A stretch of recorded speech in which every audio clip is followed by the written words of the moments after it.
Welcome back to Donkey Kong 64. So, we're getting into the spooky season. Yes. We're in Creepy Castle. Uh-huh. It's nice and spooky. Uh-huh. What's your favorite horror flick? Have you asked me this before? I might have, but times have changed. More horror films have come out. You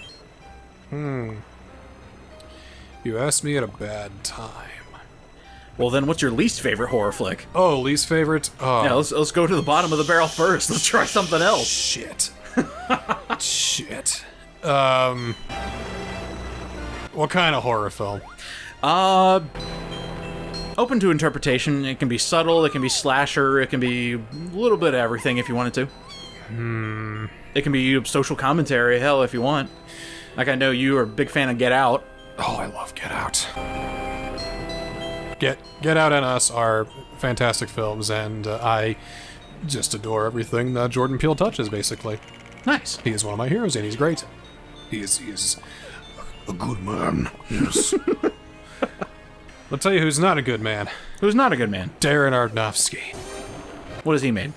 It's been a hot minute since I've heard that name. Most known for Requiem for a Dream, which I have not seen and have no care of seeing, but recently known for making what Wikipedia calls a psychological horror biblical interpretation film called Mother. Oh yeah, that film!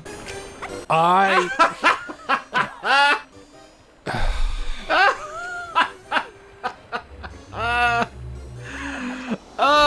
remember seeing things about that film. Isn't it the one that could best be described as Oops, all Allegory? Yes. I'm sure we've talked about it before, too. Oh, definitely. Okay, now, kind of turning the knob here. How about slasher films? Favorite slasher film or least favorite slasher film? Favorite, least favorite. Let's knock them all out here.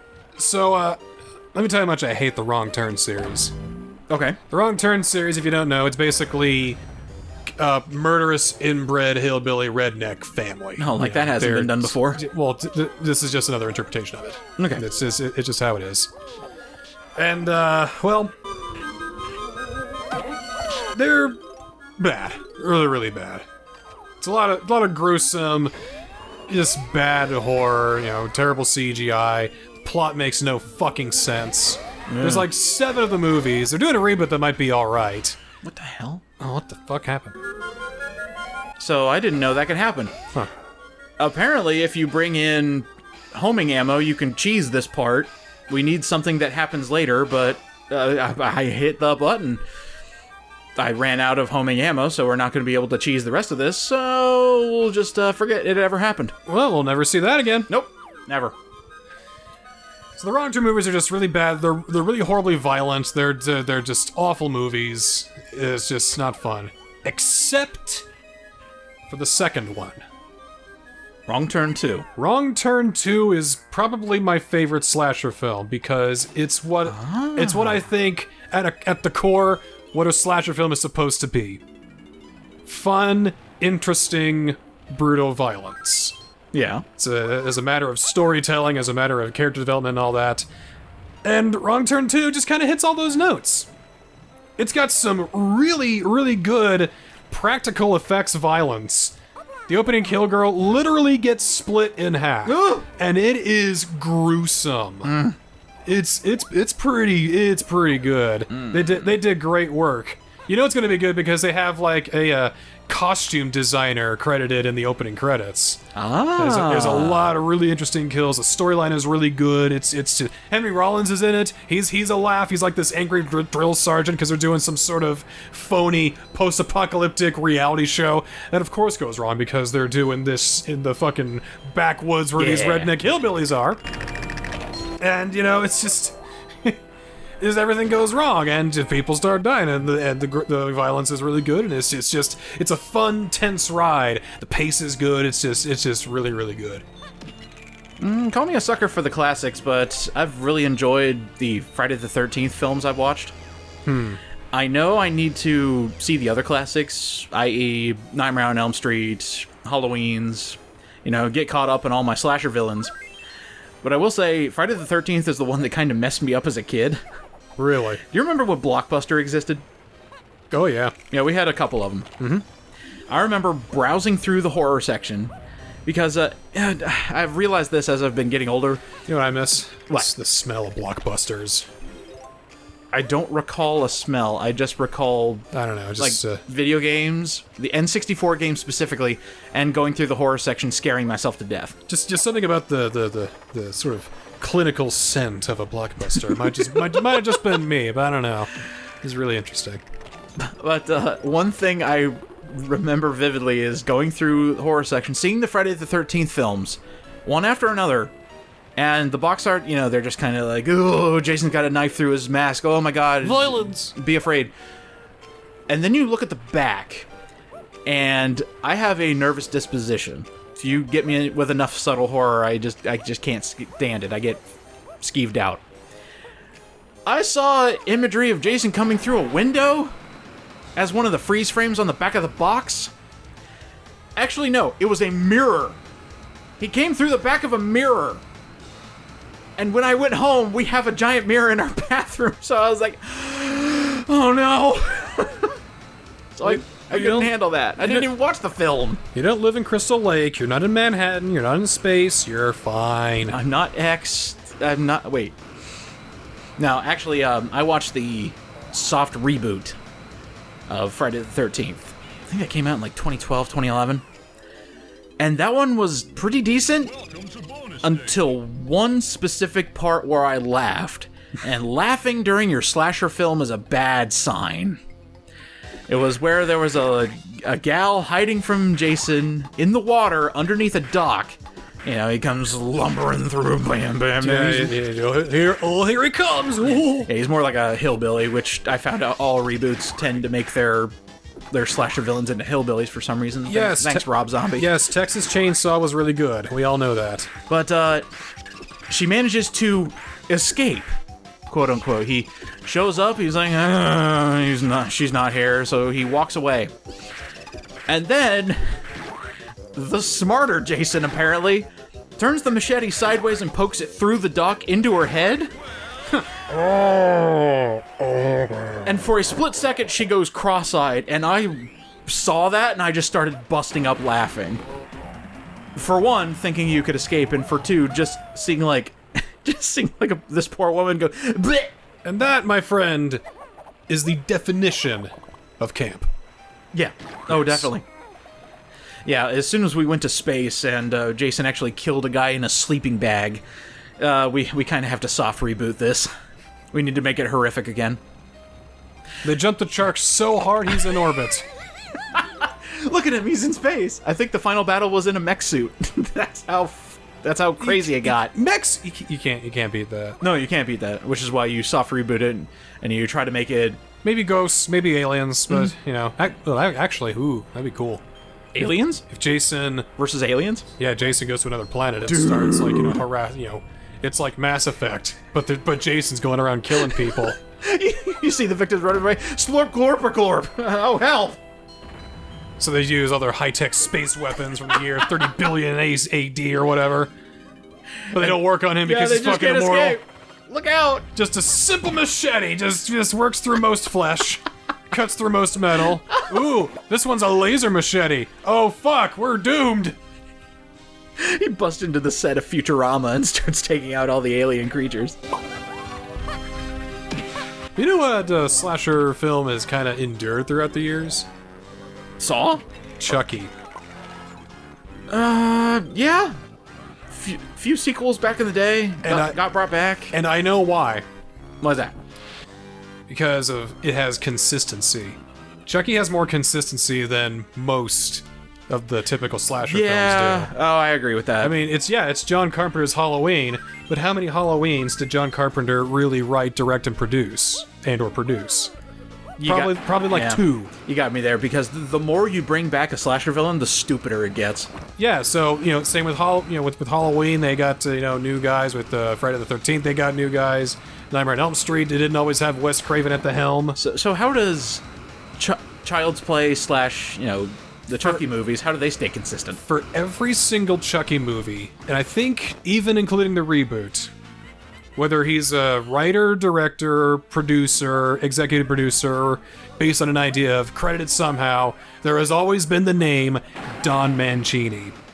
He's the guy who actually made the original Chucky doll. Oh. And he's had a hand in the series from beginning to now, even in the new sci-fi TV show. Now, does that make them good still, or does it just make them consistent? It makes them consistent, which I think adds to their quality and their charm. Okay. I mean, if you watch the Chucky movies, all I gotta do is say Jennifer Tilly, and okay. you know. Gotcha. Because not only is she an actress, you know, a character in the series, she's also, you know, actually in the Chucky universe. Okay. Jennifer Tilly, like, Tiffany looks at a Maxim magazine, whatever, and she goes like, Jennifer Tilly. So it's meta because, you know, it has that consistency. You know, Chucky's always been Brad Dourif. I will say Mark Hamill still does a pretty good job, though. Okay. The reboot wasn't too bad. Not too bad, just different. Different. We can deal with different. Good different. Nice new direction. It's fine. It's fine. Less voodoo, more AI gone wrong. That's a decent plot point. You can work with that. Yeah, you could. Yeah, you can workshop that. That can work. Mm-hmm. Leads to one. There's a few good kills, one really good scare, and some nice acting. It's you know, it's good. It's fine. It's actually really hard to scare people these days. I mean, a lot of people, you could just show them a demented clown and all of a sudden they just get on their knees and beg for dear mercy. But I've noticed people are getting harder to scare. Do you know what I think? Huh. I think we're in a golden age of horror films right now. Right now? Mm-hmm. Really? Yep. We are in a shining golden age. We've definitely got the tech to make things more horrific. Because it's not in the mainstream horror. Mainstream horror is kind of, you know, bland, so that way the typical average Joe can be like, oh, wow! Okay. That's how the Paranormal Activities do so well, and that's how most of the Blumhouse ones are pretty good. Alright. But, unlike Netflix, on Hulu, on the indie scene, even in theaters, there have been a lot of really incredible, touching, moving horror films. Because it's not only do they have, you know, great artistry and great imagery, but it's a lot of them are no longer based on a bunch of teenagers going to fucking party. That was a dark age in horror film, I would say, because it was always the same platform. We're gonna go out into the woods and party. We're gonna go out into this cabin and party. Oh, that's probably... We're gonna go out and do That's drugs. my favorite part about Cabin in the Woods being a thing. That's what made it so good. Have you ever seen Cabin in the Woods? I have, and it's... Okay. I think that's what kind of started it. Uh-huh. I think that's what started it. So now horror films have taken a more mature direction. You know, have you ever seen The Babadook? I haven't. Oh, The Babadook is incredible. It's basically based on, you know, a wife, or, you know, a woman whose husband tragically passed away in a car accident. Mm-hmm.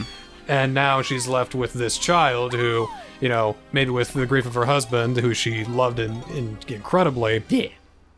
She's also going with a bit of postpartum depression. Mm-hmm.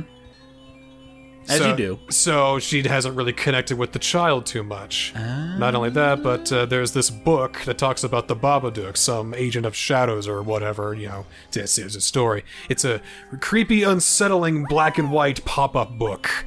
And it's supposed to be like a bedtime story, but it becomes darker and more sinister, and it frightens the child, and... Well, essentially, at first you start to hate the child because he's always screaming and crying, and he's annoying, and you know... But as the film goes on, you start to realize that the Babadook is actually a representation of her anger and sorrow and grief. Alright. I'll have to check it out. Is it on streaming services, or is it a film? It probably is. Okay. I'll probably find it. It's getting closer to Halloween as we're recording this. I need to find some fun horror stuff to watch. I have a list. I have a list, my friend. Okay. I'll take a look at that list. I will give you a list and see how many you can go through, and you tell me how they are. Alright. Yeah, I've noticed different types of horror being either extremely successful or bombing at the box office, unfortunately. One thing that my dad keeps reminding me of is when he watched The Ring. He was greatly scared of The Ring and The Exorcist. Those are the two big ones. Exorcist still holds up. I agree. Exorcist still holds up. Yes, it does. Wow. The one thing that creeps him out is actually imagery that is not of this world, like the woman crawling up the stairs backwards, or what's that? That scares him half to death. So I guess it's... everybody's got their horror tag, I guess, the flag that goes off, and it's just like, oh, nope, can't do that. Yeah, I don't think I'll ever watch Candyman, for instance. Oh, bring it on! I want to watch that. I'll watch it for you. I'll tell you how it is. How about that? Oh, I know exactly why you're not watching Candyman. I'll watch it for you. No worries. It looks great.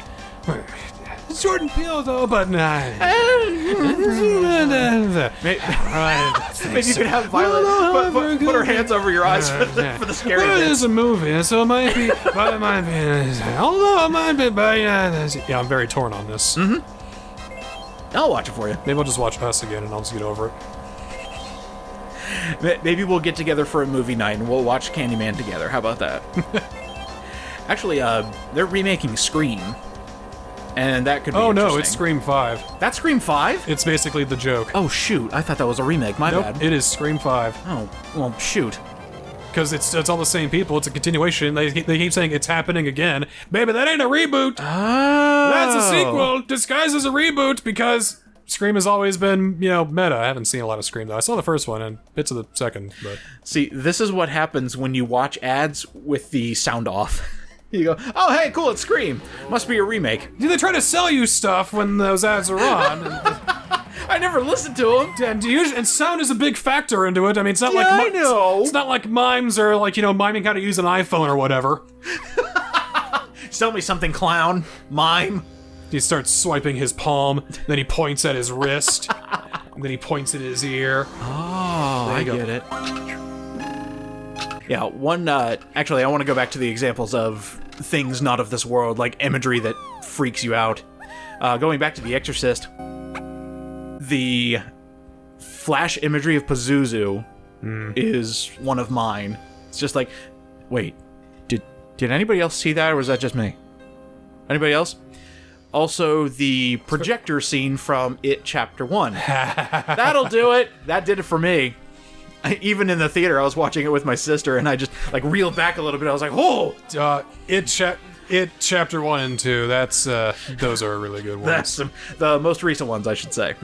The old ones are goofy. Goofy, but, kind of horror. It's just kind of cheesy. Product of their time, I guess. It's what you go through when you go through ABC, it's kind of a filter. I will say, it did scare me as a kid. I watched the entire thing.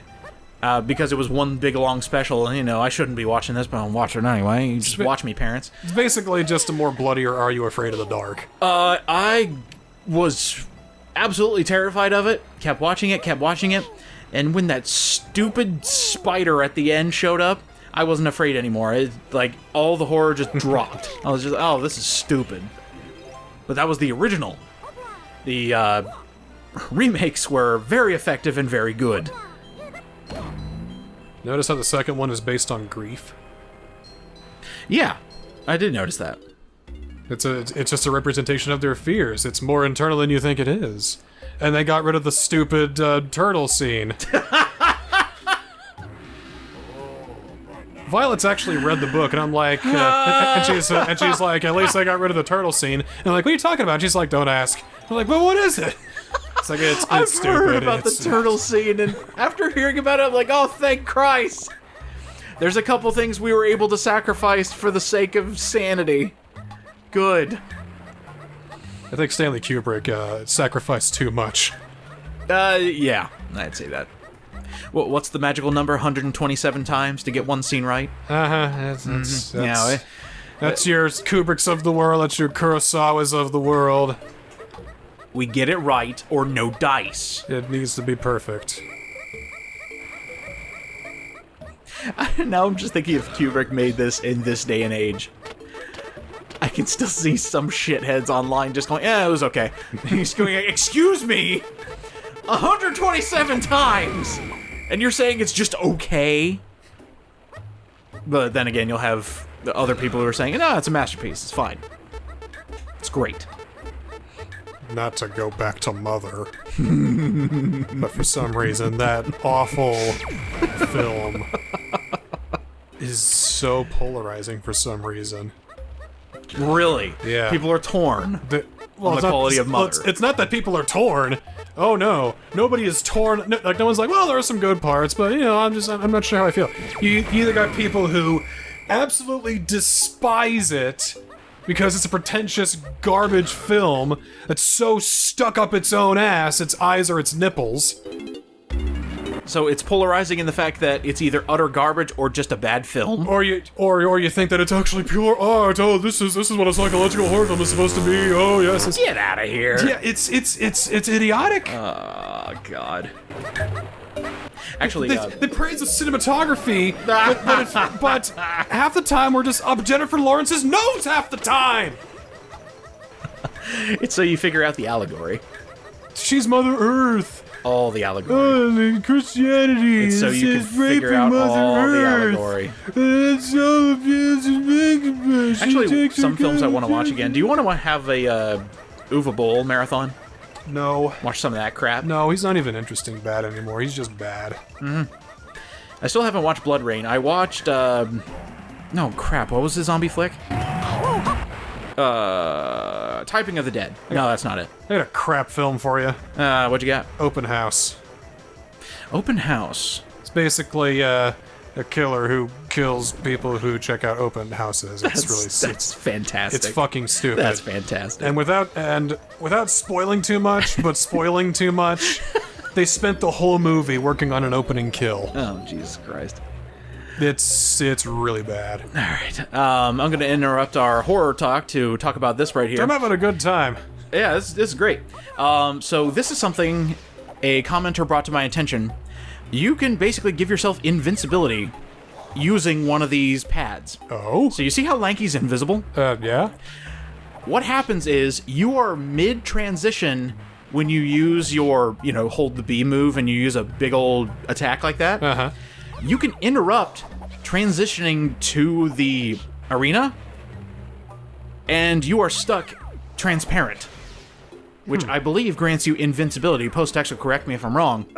But yeah, that's the only way to do it. Unfortunately, the examples I can use, by the time I found that out, neither of them have enemies in them. Oh dear. So, we'll just, I just wanted to point that out, and that was the best example I could show right there. So thank you for showing me a trick that unfortunately I didn't see until near the very end. Boy, Lanky's fucking him up. Oh yeah. This is why I love having a full arsenal of crystal coconuts just absolutely dominate. I did notice they're bringing out the big guns though. The Kasplats, and they're bringing out zombies.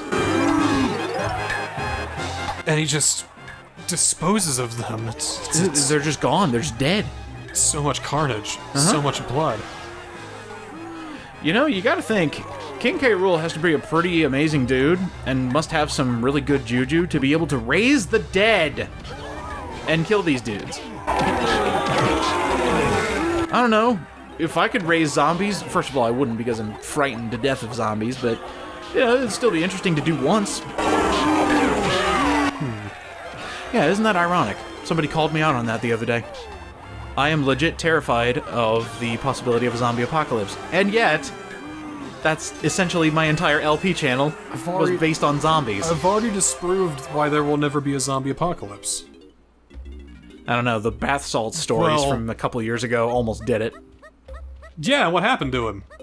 No, I think they just died. Well, then there you go. But the eating flesh part is where you start raising some eyebrows. It's like, wait a minute. That sounds like a zombie. I know there are reasons to doubt your fellow man these days, but I'm pretty sure if we see a zombie happening, someone's gonna say, oh, that's a zombie, kill that fucker! I know. It's I don't know what it is that makes me fear them. I think it's just the numbers.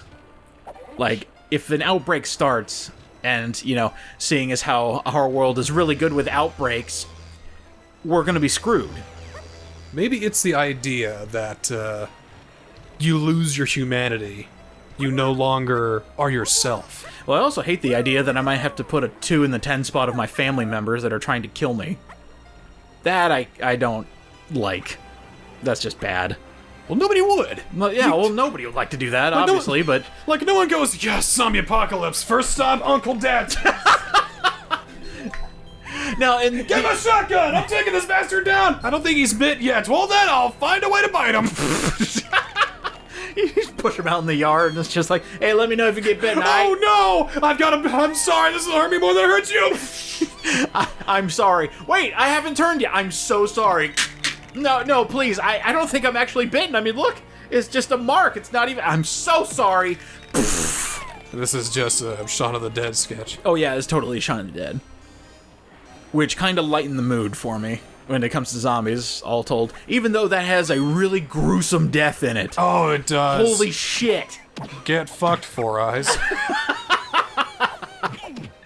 No, Shaun of the Dead is one of my favorite films altogether, because it is a comedy, and then it remembers in the harshest way possible that it's also a zombie flick. But it's also a comedy, so it's really fucking funny. Yo, it's really fucking funny, but it has, like, massive amounts of gore in it, and it's just like, oh! Because it's a zombie movie. Oh. It is a horror comedy. Oh, yeah, I just remember this is a zombie flick. Oof! Yikes, that's a lot of blood. And that's why Hot Fuzz worked so well. Yeah, that had some really nasty, nasty things in it. It's a great, legal cop action drama, which was praised for its, realism towards the police service. Yeah, unfortunately. And it's also a solid comedy because it's got some of the best writing. I think it's my favorite comedy, actually. One of my favorite films of all time. I'd go for that. It's extremely funny. Definitely funnier than The World's End, which it's still a good flick. It's still great, but I think what Shaun of the Dead was to zombie movies, what Hot Fuzz was to those buddy cop films. Yeah. The World's End was to those party, Superbad, Project X kind of movies. I'll agree with that. And I don't like those anyway, but if I were to pick what my favorite, party movie like that was, it'd be, I guess, The World's End. Yeah. There are a few good gags. And I actually really like the ending. It's just, why don't you go away? Oh, alright. Fuck it. It's not even worth it. Yeah, that's a good sketch. Xavier Wright is a genius. I think I was reading a background about Hot Fuzz, speaking of that film. They pretty much... They were on a time crunch to end all time crunches. They had to finish filming that film in like a week. They did good work. Yeah. Like, I can just imagine having everybody's lines together. It's like, okay, I'm glad we have a city where we can work on this stuff, but we really need to get going. Everybody has to get their lines perfect the first time. I'm sure some interior shots were done in a set or something. Oh yeah, definitely. It's like, hey, but I wouldn't be surprised. We don't need this shot right now, but hey, we have the actor. Let's get it done. So that's way more sensible than doing a take 127 times. Look, it was fine on take 67. Do we really need to do this another 60 sometimes? Actually, it would be another 60 times. Wow, math. Yeah, meanwhile, Buster Keaton would be like, if the sketch don't work, we don't do it. Buster Keaton, what has he done? He did a lot of, he basically invented slapstick in the 20s in silent films. Oh, nice. A lot of crazy, stunts and all that. Yes. Like, you ever seen the bit where, there's a barn with, like, a window at the top, and, like, the face of the barn falls down, and the guy is standing there, and, Oh, he goes through the window? That was real, and that was Buster Keaton, and that actually happened. Crap! It's either gonna work or it's not. We get one shot, let's do it! And they got it right. Oh. Jesus. That's math, bitch! Can you imagine being the guy to go through the window? And shitting yourself when it actually happens and you're not dead? Yeesh. It was Buster Keaton. Oh, that was him in the sketch? He was the one who did it. Oh, well, that works. He suffered for his art. I guess. What a mensch. What a great person. Mm-hmm. So, going back to gameplay, because we have to come back to the present here. This is stupid. We can't get this until we get one of the last things that we can collect. Not even the homing shot actually gets that little place. And the peanuts just kind of dissolve on their way over to the button. Try forcing the gun forward. That might add a few inches, perhaps. Maybe if I clip through the floor, maybe that'll work. But no, we'll be back for this. And you can actually see me trying to figure out what do they want me to do. Because still to this point, I have not used a guide.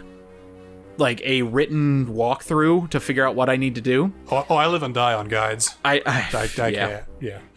But yeah, I still am figuring this out on my own. But that's why we're constantly going back and forth and figuring out things one piece at a time. But no worries, we will get there. And that was some good horror talk, man. I'm glad we were able to discuss what we like about horror, our favorite films, yes. and I gotta write up that list. Yes, I do want to see that list. I gotta watch some films. Alright. Next time on DK64, you know what? We're still gonna be in Creepy Castle for a little bit, so maybe we'll find some other things to talk about. More horror films! Oh, that'll work. There's plenty of them. Yeah!